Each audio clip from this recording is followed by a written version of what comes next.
5 Golden Rules for Successful Meetings. Only in America, Business Insider estimates that $37 billion are lost every year by companies due to unproductive meetings. 1. No agenda, no meeting. When blocking off an hour of someone's time, make sure that they clearly understand what they will be spending this time on. 2. Too many cooks.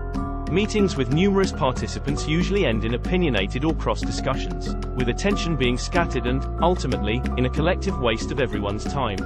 3. The shortest, the better. Ideally, 20 or 30 minutes, with a maximum of 1 hour. If you need more than 1 hour, you may not have a clear view of what your objective is or what to decide. 4. Are you adding any value there? You have accepted the meeting request, and with goodwill, you attend, but after 10 minutes, you start wondering.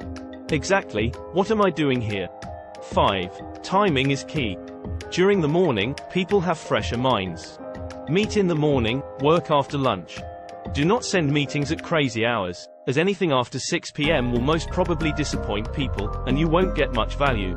As much as possible, avoid scheduling weekend calls. Lunchtime is a no-go. There is nothing worse than a hungry employee. Remember, a meeting is held to get things done.